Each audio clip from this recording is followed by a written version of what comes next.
we're fixing to go into the next video, and that's when I'll actually start application. So now we're going to actually start applying this after I talk through all of part one and showing you the palette. Let's start applying the palette. So this is, I think today, I'm just going to kind of do a typical look, to be honest with you. So I'm probably going to use this white highlight and maybe mix it a little with this kind of champagne. It's a little more peachy tone.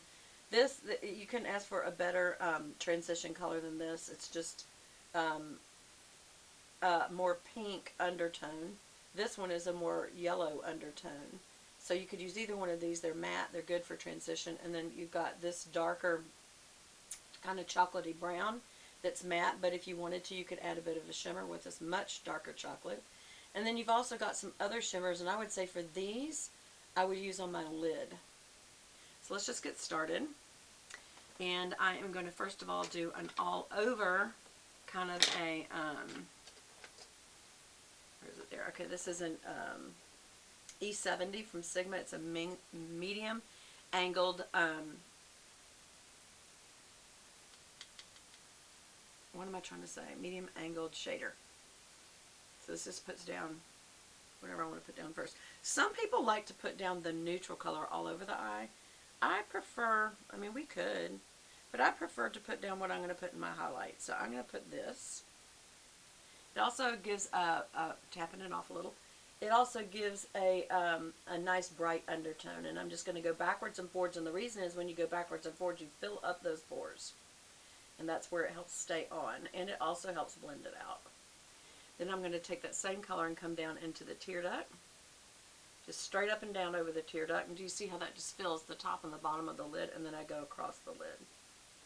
And I am going to go ahead and do 2 passes on that because I feel like we're going to do a light lid today. And I am also going to go right past the brow on the end here. Not down here where the crow's feet are, but right up here. And I have a scar there, so it's kind of prominent. And then I'm going to do a quick wash over the whole eye. And all that does is put down a little bit of powder so that the next color coming won't stick so much from, just moisture from your skin. Again, backwards and forward and right past the brow. Why do I do right past the brow? Because it kind of wakes up that look back there and brings it forward. Do you see, obviously you didn't want to leave it like this, but do you see how bright this is versus kind of dingy over here? My eyes are irritated again today, y'all. I think it may just be allergies, to be honest with you. And then I'm going to come over. Here we go. And I'm going to come up a little towards the socket on both sides. And then I'm just going to dust it out. Especially right here on the inner area. I'm just kind of brightening myself up today. Okay, so that was the angled shader. Now I'm going to use a fluffy brush, and that is called the Large Fluff E50 from Sigma. This is one of my favorite brushes just because it's wide and it's semi-dense, so it's easy to add. And I'm going to use this kind of more pink tone than the yellow tone transition color. But it just makes it so much easier and faster to just kind of hit that whole area. Look, it's done. And then I always do one brush that way just to kind of make sure that it blended. And you can see that instantly is going to give us the transition we need from this bright to this bright. But in the middle, we're going to be putting that kind of darker tone in the crease. And so you need a transition color that's kind of in between. That's also what gives you a smoky eye, is a transition color. And it needs to be in the same color tone as the one that's going to be in the crease, because smoke is dark at the bottom, and as it rises up, it thins out. But it's the same color. That is what a smoky eye is, not the color smoke. Even though a lot of people call this a smoky eye, this is brown. Smoke's actually more gray and black.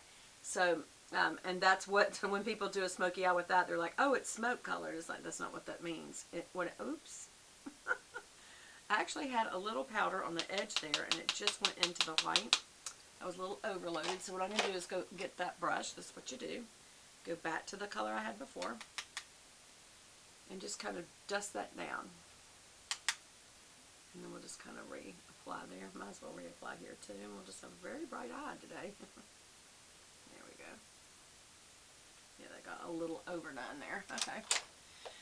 You can always go ahead. The main thing you do is up front. Some people blend as they go, and that's fine. I don't do that because it takes a lot of extra time for one thing. But I also prefer to blend at the end. Now, this is, again, in the yellow tone, this brown, so I'm skipping over here to this more cool tone, but it is a shimmer, and that's the only place that I would put a, for an older lady, that I would put a I trying to say? A shimmer in the crease is that's where you would put your shimmer. Because if you put it up here, right here in this transition area, it really highlights where women pooch right there as they age. So we're going to put, and also the darker, kind of, that's what you're doing, is you're giving contour. See how I'm staying actually below the pooch? Right below it. So that kind of helps the focus to be here. Wow, my eyes are swollen, y'all, and they're dropping as I'm aging. You know, almost every day you notice a change. It's the weirdest thing in the world, y'all. And today I'm noticing this, the hood is dropping more than I remember it to. It's part of life. It's okay.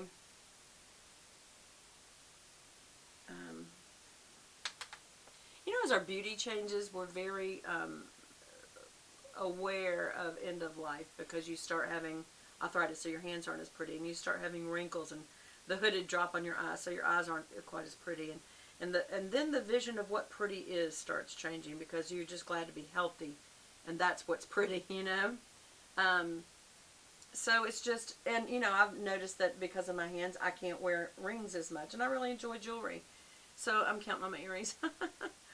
I mean, I do wear my rings, but especially this hand, I'm probably going to have surgery or something. I don't know what we're going to do right now. I have an appointment on Monday. Would appreciate your prayers on that. Okay, so this was a E45, and that is a tapered shader, and I use that for my crease, because as you can see, it gets in there real good. But because I've applied heavy on purpose, now I want to get a blending brush. Make sure, blending brushes make really good sure that you don't have any previous. You know, you're supposed to clean your brushes every week, but if you don't, in reality, if you don't, make sure that you wipe off a brush that you're going to blend with, or you're going to blend a new color in. So just make sure it has nothing else on it. And I always get right under this brow first, so that there's not that sharp line there. And then I just blend right through that transition area, just a little, and then blend out on the edge.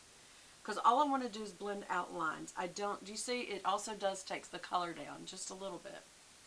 Which is nice, because I still want the darker color in the crease. I purposely did a white here and here, because I want a more dramatic look today. I'm just in the mood for it. And then I'm just going to blend away some of that shadow. And what that does also is get rid of that line. You don't want to over blend, or you're going to lose the color. And they'll just start, they can blend together too much, in my opinion. And sometimes you may want to do that. I do not want to do that. Especially not today. So then I'm going to wipe this off again for the next time. Put it back. Also, y'all know one of the things I do is use the meaty part of the back part of my hands and just lightly kind of blend that out.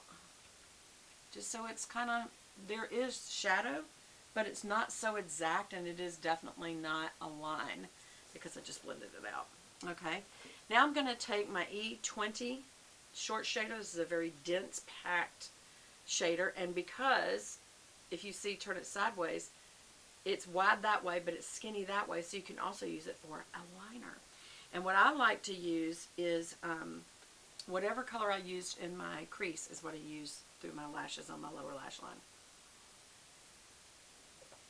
How y'all doing? I hope y'all are doing okay. Please comment below what's going on with you. We can take prayer requests here or over on the Pure Bible channel, either place. I'm going to try to go through and scan and find all the prayer requests, and we're going to start that video where we are going to start doing prayer requests and praying for whoever asked for it. If you don't ask, that's okay. I'll be praying for you too. But if you do ask, I do want to acknowledge that you were prayed for.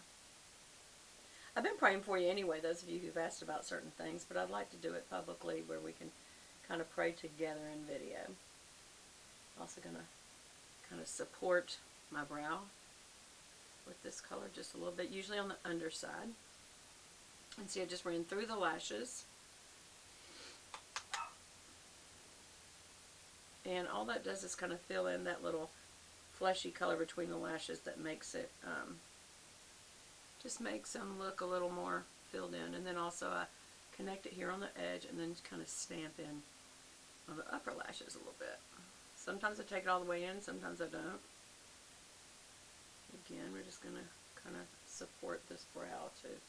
Not too much. I overdid it yesterday, so I'm kind of trying to be careful.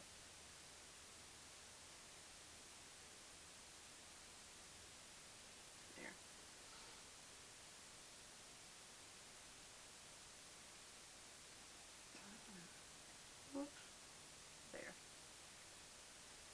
Yeah, my eyes look tired. I think that has to do with allergies. I do. And I didn't get very much good sleep last night, but I'm not sure that's really it. Okay, so let me put that up.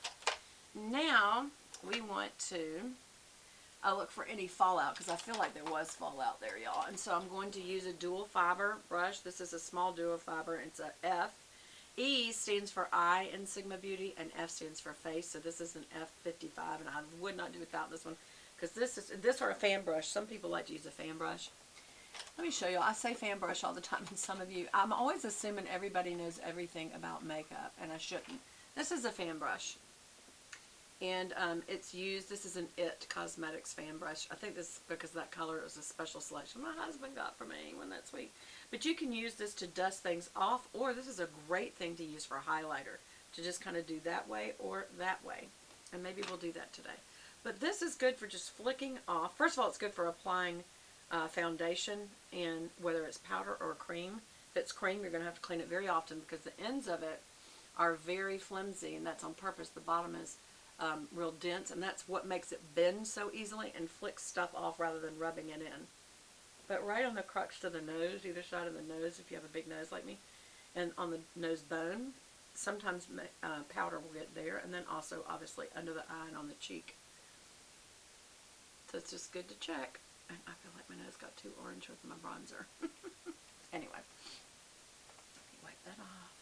I've got my little cloths attached with a little clip over here to the little hook on the drawer. That's why you're not seeing that anymore. Normally I hold it up, but it's always good to have a dark washcloth or makeup cloth always at your fingertips, so